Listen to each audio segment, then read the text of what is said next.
Today on the Failing Up podcast, we have Matt Sargent, a successful real estate agent. He discusses his journey to success and the lessons he's learned along the way. Matt shares how he transitioned from being part of a big team to running his own smaller, more efficient team, focusing on quality over quantity. He also emphasizes the importance of work-life balance and setting clear expectations with clients to ensure both professional success and personal fulfillment. Let's jump in. All right, guys, welcome to another episode of the Failing Up podcast, humble lessons in life and business. Joined today by some amazing folks. Bethany Voice, my co-host, welcome. Hello. I'm so excited to be here. How many times are we going to say hello? I keep Hello. wanting to rewrite our intro a little bit. Yeah, But with nobody else. We're not telling anybody else that we're doing all these. So just act like it's no. this, I mean, it's a new even day, just all right? the podcasts in general, I look back, I'm like, I need to start listening to what I say every time. Maybe change it We're up a going little to get you bit. some intro music. Is that what you want? Yeah, I need like catchphrase maybe or something like there that. you go. Right? Yeah, you need like a slogan. A slogan. I Let's like do that. I've that. always wanted one. Our jingle. I'll write jingle. it. I'll write it. I'll come Cartoon. back. Okay. All right. So we'll get there. All right. And Matt Sargent, welcome, buddy. Yep. Thanks How for are you, having me. Matt. Yeah, Good. Matt is an amazing agent here in the Middle Tennessee area that I've learned a lot from. I've also tried to teach you some stuff along the way, and so hopefully you've picked up something worthwhile. But take a moment, introduce yourself to our listeners and to our guests. I'm Matt Sargent. I run a small team in Middle Tennessee. It's me plus a buyer agent and one admin. All right, and you just came in and told us what you just accomplished. For the month of March, we were number one in the region. That's Alabama, amazing. Tennessee, and Georgia. That's Yeah, dope. congrats. Congratulations. Yeah, That's good awesome. for you. Big good deal. for you. Have you always just been number one? Is that you just come out as a winner, or what's your journey been like over the last few years? So I'm within a month of being an agent for 10 years. So I started right out of high school, worked for two teams, the number one team, number three team in my area with KW for a while. Left KW for a couple of years, thought I had things figured out and was kind of plateaued there. So the opportunity kind of presented to come back to KW, get coached by David for a little while for 6 or 8 months after I came back and kind of rebuild our team. We had a big team. We went down to kind of just me by myself for a couple months and then went more of a showing assistant model, buyer agent / showing assistant, a little different model, and it's been really successul for us. Do you like that model? I do. You haven't spoken much, but I know you've watched that transition for you. You had a phenomenal year last year, right? We did. What'd you do in volume last year? So in 22, we did 126 units for about 45 million. Last year, we did about Yeah. 35 million, 103 Nice. for transactions. Yeah. And you're doing the bulk of that business, Yep. right? So what I kind of learned was in our model, we don't buy a lot of business and we don't buy a lot of leads. So I'm generating a lot of the business. And I got frustrated handing leads off to buyer agents that would either drop the ball or when they did close it, they were expecting 50-50. And I had 2 or 3 agents that I'm trying to feed at any given time. And at one point we had 5. And when I looked back, they weren't bringing in but maybe 1 transaction a year. And if that was going to be the results, then why not have one buyer agent that makes a little bit less, but they get a ton of transactions? So Brooklyn knows on my team, she's going to touch 40 transactions a year. She's going to get paid a little less, but she gets paid a lot more consistently. She's not sharing that business with somebody else. It also lets me kind of have a crutch to not being as working on leadership skills. And right now we're just focused on selling, and at some point later we will look at growing the team when there's different opportunities there. Well, and the question even becomes, is that necessary? I mean, it's one of the great things about KW, and you and I have had the chance to sit around and kind of chit-chat around P&Ls and, a lot of these mega teams out there that maybe have great volume or have great stats, but maybe we would probably argue the majority of them not making income-wise or profit-wise as a business what you are making. And so a wake-up call for me was, spoke out with Dusty on stage about Bold. Guy that spoke after me did 400 more units than we did. I thought I did something at 126, and he's talking about doing 526 units. I see him grabbing a drink later on. I'm like, man, tell me about your business. He's like, it's not that impressive. I was like, why? And he's like, you made more money than I did. I was like, really? And we got to compare numbers, and we profited more than he did. And I'm just like, I don't really want the headache of 400 more transactions. Well, and I think that's wise of you, right? And I would say for a lot of our listeners, right, especially if you're an agent or thinking about building a team, there is no one right way, right? I think you really have to lean into, is it time? Is it money? Is it a combination? Are you more about developing people? Are you more about developing yourself? Where are you at on this moment in life? Because like you, Matt, I mean, my first 10 years was very much focused on me and my sales ability and my skill. And honestly, that's what gave me the resources later on to kind of create the team and to be more patient and to recognize, like, developing leaders and humans especially for me, it became right as my children got older, right? Just being able to be more present with them, and we know in real estate we can get torn in a lot of directions. You and I've also spoken a lot around in production, out of production. So I applaud you for having the wherewithal to stop and think about what's best for Matt, right? Yeah. What's best for your business. And you see it in your people, right? Like Brooklyn works hard. She's a great compliment for you as you have people coming and going. And you have now, I feel like, built this foundation that you can build on. Versus before trying to build everything and the foundation maybe wasn't as solid. But you're pretty clear on who you want to be. And again, kudos to you because I get to see a lot of companies' P&Ls, and you run a very lean, a very efficient business. Where have you seen, so in talking about failure, right, the podcast here, tell us about some of those lessons. Number one, what does failure mean to you? How do you recognize it? What do you think of when you think of failure? I think the biggest thing of failure is when somebody leaves your team. I think that's the most, I don't necessarily see it in numbers. We can look back and say, hey, we could have made more phone calls or we should have tracked our numbers better this year or that year. It's hard just to predict failure off of income and sales because there's so many things going on. I think I'd be shocked to look at the numbers of how many teams, even in the KW ecosystem, the top 10% of teams within KW, how many of their numbers actually increased year over year. Last year was a tough year. So for me, last year, it was just keeping the people. That was a big one. After I joined KW, I read Extreme Ownership. So one thing I vowed is every time I hire somebody or every time someone leaves my team, I read Extreme Ownership of what I should have done differently. And that's helped me a lot. Yeah. Unfortunately, our team leader doesn't love it at the office, but I'm going to bring 2 or 3 in at one point. We're going to lose 2 or 3 a couple months later. Yeah. We had a lot of trouble with retention, and some of it's our expectations. We weren't going to lower the standards, and I think that was frustrating for people. But I also had to learn, and I'm still learning, that I've got to coach people to where they are. They're not going to be a Matt. They're not going to be a David or a Bethany for that matter. So we have to have different expectations for others. I think another one that probably the biggest failure that I was fighting about 2 years ago is my coach asked me if I had work-life balance, and I was like, yeah, I do. Well, he messaged my wife on Facebook and was like, hey, quick question. I'm Matt's coach. Does he have work-life balance? And I get home, she's like, your coach messaged me. I'm like, great, because I answered that question. I'm fine, man. Don't worry about that. And her response was, I'm always there. I'm purposeful of being at home, but I'm not always present. So we've been really intentional the last 2 years of, I've starting next weekend. I don't work but 4 days a week. I'm going to be at the lake every weekend, Friday, Saturday, Sunday, hanging out with my kids. It's our time just to sit on the boat together. There's some sacrifice Monday through Thursday. I might not be there when they go to bed, but they know for a fact all day Friday, Saturday, and Sunday they get my undivided attention. So I think that's a big win for me, is really structuring the business around being able just to go and not have to be there 3 days a week. Yeah, and I think that's neat to be able to do it. I think that's really ultimately why most people are building teams or looking for leverage, is to be able to eventually get to that quality of life. You see weekends kind of being the first thing, right? As agents, we can work 24/7, right? We can work 7 days a week a lot of times because there is this belief of like this endless pursuit of more, right? Because in real estate, there is endless opportunity. So if you do more work, you're going to get more. And sometimes you do see it show up in the work-life balance. So good for you. Are you doing that mostly through the showing assistant model? Pretty much. And the biggest thing is setting expectations. So I have a conversation with our clients on the front end. Hey, once we've signed a listing agreement, hey, expectations. I'm available at all times. Even on the weekends, I'm going to respond to a text message in a reasonable time. You might not get a phone call back. It's easier to text on the weekends, so we're not hitting and missing each other.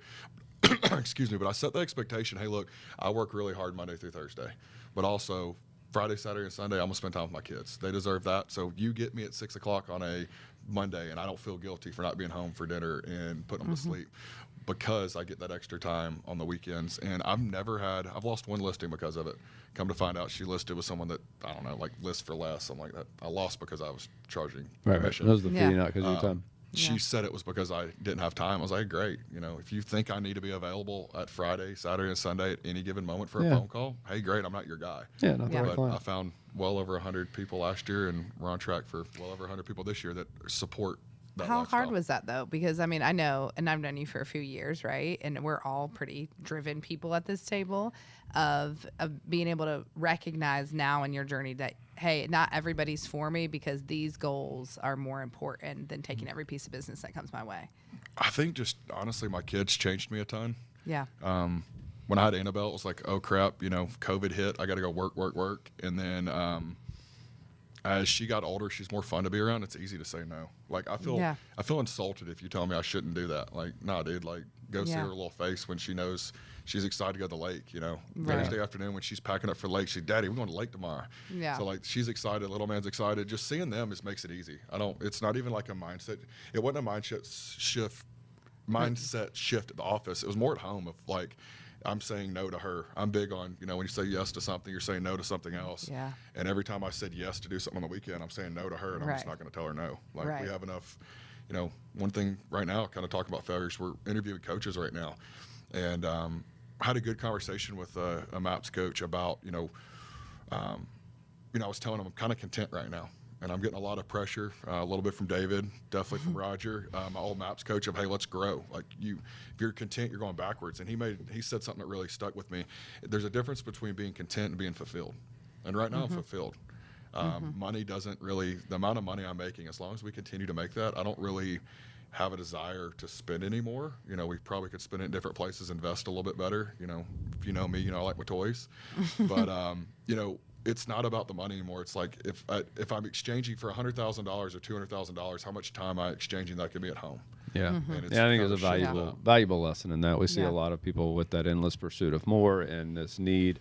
There is this sweet spot you get to in our industry of you can land there, right, and hit that fulfillment. You do have to. One of the things like. Leaders, it's our job to simplify. I think sometimes we complicate so much in the fact of like, if you just create a plan, a business plan, and you know how many transactions you want to close in a year, and when you hit that goal, you accept that, right? When we see people hit goals and they're like, oh, I got to do more because there's still more days in the month, they get burnt out and they kind of fizzle and they change industries and things like that. So good for you for kind of recognizing that. I always do push you to the fact that fulfilled today, because our mind will move the goalpost, will not be fulfillment 5 years from now. And so if you just rest, not to say what you're doing is wrong, but always want you to have white space on your calendar where you're focused on just that you're thinking through the process of in 5 years, is this still where I want to be, or is there, and you're just moving some of the pieces now, right? Playing chess, not checkers, in terms of that trajectory. So kudos for you. Don't let Roger take every Friday off with you. I now see where this is coming from. Right. But tell us about, we love to hear people's stories around where they screwed up, where you thought, oh man, I really just messed this up and failed. And then in hindsight, you look back and go, well, I learned this lesson, or it set me on a different trajectory. What's something that's happened to you over the last few years where in the moment you're like, man, I'm never recovering from this. And now you can look back and be like, it was somewhat of a blessing in disguise. So 2 things come to mind. Fun fact, I sold the wrong house one time. Nice. Still got it closed though. That's like so that was kind of cool. It's like a claim to fame. Sold the wrong one time. Still sold it. Yeah, that was a hell of an experience. That was definitely a failure, but we got out of it. Yeah. The biggest one I can think of is, back to when I've been in the business about a year, and I swapped teams, and I didn't know the relationship that I was putting at risk when I did swap, because I loved the lady I worked for, Courtney Yates. I mean, big name in Murfreesboro for real estate. Great agent. Didn't know how bad it would hurt her. Now I know when you have somebody leave on your team that you coach, train, they're more than a team member, and then they leave. It's, she shed a couple tears, and so did I when I left. And, I kind of left there because I was wanting to do something different, kind of been promised some more money, and kind of jumped right into the fire. And the blessing behind it was, years later, I did get to realize it, and I've apologized to Courtney at every opportunity. Hey, look, I never should have left. And I'm very blessed to have her. She thinks bigger than that. She's like, you wouldn't be where you're today if you didn't leave. That's right. Yep. And the biggest thing there was I learned how her team dynamic, I loved a lot about it. And there's a few things that drove me crazy. Courtney was kind of like not retiring, but she's on cruise control. She's been doing this longer than most people have ever thought about doing it, and had a great business. And she was funny. She explained it the exact. I talked to her like earlier this week, and she almost said the exact same thing. So here we are, 9-10 years later, still has that same business mentality. Yeah. And she's kind of on cruise control, but we sold a lot. We sold over 100 units, but she did a good job. And looking back, I didn't realize what she was doing because I was hungry. I'm like, want to work. I want to sell more, and she was spending time with her family. She's on her boat kind of blowing me off when I'm trying to get a deal done. I need some help. And, so there was a little frustration there. And then I was promised a lot of money on another team and went over there and realized there's a difference between running more of a corporate team and a family team. Sure. Mm-hmm. And I quickly realized, like, hey, look, I want the small, intimate family team. I want them at my kids' birthday parties if they want to be there. Shelby's, joining our team, and she has her senior day. Brooklyn's going to be there. She's like, hey, make sure you put me on the list. I want to be there. So I like that and being involved in our lives. And well, and y'all's family is that way, right? Your personal family, right? You, your dad, your sisters, right? Y'all are close. You're plugged in with each other. I've always had tremendous respect for your father and the fact that, like, you guys as a family unit still love to be together, right? You are each other's best friends, and always admire that. I've said, like, I hope my children have that when they're y'all's age. And so I think that's a cool reflection in your business, right? I think the most natural businesses should be a reflection of who you are, and that's your culture, and that's your thing. Yeah. So what advice would you give someone? You've been doing this now for 10 years. You've had a lot of successes. What advice might you give an agent that is maybe newer to the business or looking to start a team? Where can they succeed where you screwed up? Don't get out of the grunt work. I mean, our job's to make contacts and call people. You can hire all the people you want in the world, but they're not going to replace, they come and go. You're going to fail at building a team the first time. And having a conversation with one of my best friends right now. I mean, I'm like, hey, dude, your production's going to be down this year if you don't watch it. But the team's killing it. I'm like, hey, man, they could wake up tomorrow and decide to do something different. And you're 90 to 120 days of getting your business back where it needs to be. He's like, well, I did 2 deals personally this month, and the team did, 6 or 7. I'm like, that's great, but what if you did 4? So your business is always protected. So I think the thing, when I started building a team a couple times, I kind of forgot what got us there. And I would take away from every time we tried to build a team and add people, we would always have either we'd make have about the same amount of revenue coming in, but it split more ways, or it would go down just because I'd quit focusing on my one thing. Yeah. And if I would have been a lot more successful in the past building teams and having bigger teams with higher production if I would have continued to spend my time in the morning calling instead of having to be the leader and having to be the manager. All that stuff could have waited till 1 o'clock. Well, I think the important thing to take away from it is that there isn't a single way to do this successfully. Where we see most people really struggle is that they don't have a plan, right? They don't have any business plan. They don't know what they want out of it, right? And so therefore they're just, the secret to it is just simply taking the time to sit down and do the work, right? If you'll just do the work of thinking through, it is not complicated, right? But if you'll put together a plan and kind of know with intention, like you had intentionality around building a team with a showing assistant so that you could be off 3 days a week, so that you could be highly in production, like all of those things were conscious decisions you made about the company you wanted to build. 90% of the agents out there, I think, go at it very entrepreneurial without any real plan. And so whatever your plan is, guys, wherever you're looking to grow, sit down with a coach, design a plan, and then hold yourself accountable to it. If you're succeeding, be confident in that success, right? And be okay in that space. It doesn't always mean you have to do more and more and more. If you're not succeeding, be willing to investigate it, right? Be willing to look at, like, why is that? Where is that showing up? And what do you want to do about it now, right? What changes do we want to make? So in wrapping up for us, Matt, thinking back, you've now lived a little bit of life, and you're, a father and a family man and a successful business owner, all these great things. 100 years from now, you're looking back, and it's the end.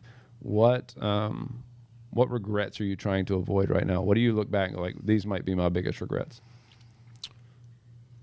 I think the one thing I want to prevent is, money doesn't matter. I watched my dad take a lot of steps back in his career to coach softball and be around us.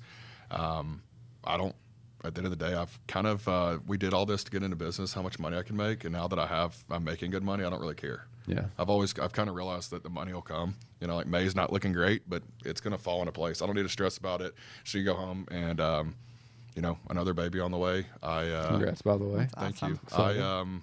I'm excited to be a dad. Like, that's something in that Murfreesboro water, huh? Yeah, no joke.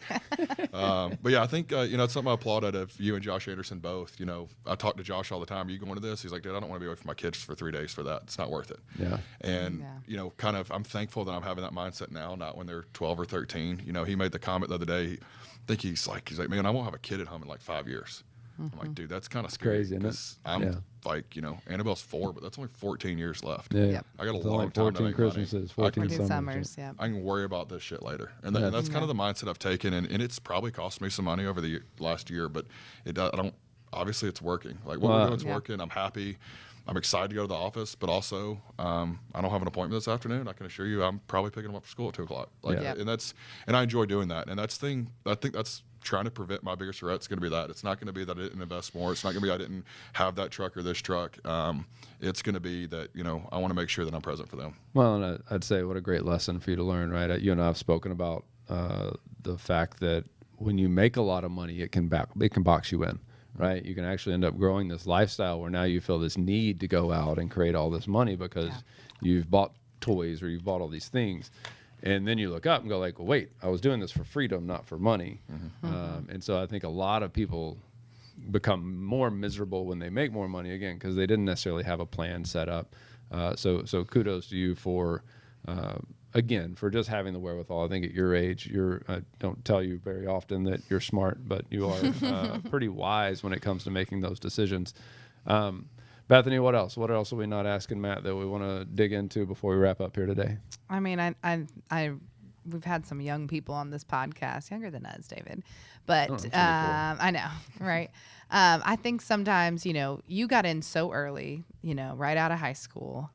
Someone wants to they want to do what you did, but in less time, right? Young people out there, gritty, hungry. How do they go do it while keeping the priorities straight? I think realizing you got to do your time. I watch way too many people. I feel like there should be a requirement to build a team. If you do it, they're going to go somewhere else. I get it. But there should be a requirement. Having a team, a lot of people do it just to say they have it and don't do it for leverage, or they do it because they don't want to do the work anymore. And I think the thing is, do your time. You do the work. And that's one thing I'm thankful for. Like no matter what, everybody can quit on me tomorrow in the office, and it's just me sitting there, and I know that, hey, look, I can figure it out. So it's just doing the work and not relying, in a bad way, not relying on others in the beginning. Because if you start getting too dependent, you hire the right people. Next thing you know, you're just having to find somebody else to hire to keep your lifestyle up. Yeah. And I see that a lot with teams. But I think it's just do the work. Do the calls, build the foundation, kind of like David was talking about. I think that's the biggest thing and not necessarily try to do it quicker. Sure. I think there's some beauty in the process, and you respect it a lot more. Looking back 10 years, like I'm not fired up that we were number one in the region because we did it this month, but it's all the work that I put in and the vision I've had since I was in high school. Meeting with the KW team leader once a week while I was in high school, coming into this, like that's goals we set 10 years ago, and now we're there. And I was going to say, to that point, right? We're all in this environment. We're really collaborative, right? You can talk to David and call me, and you have KW team leaders, and not everyone has that environment. And so if you're looking for that environment, we'd love to be that stopgap, maybe in leadership and in humble lessons and how we got it all wrong. So you can visit us at www.level8platform.com and connect with myself or David or any of our CEOs. And we'd love to be that community for you that encourages you to do exactly what Matt's doing right now. Awesome, brother. Thanks for your time today, man. Awesome. Thank y'all.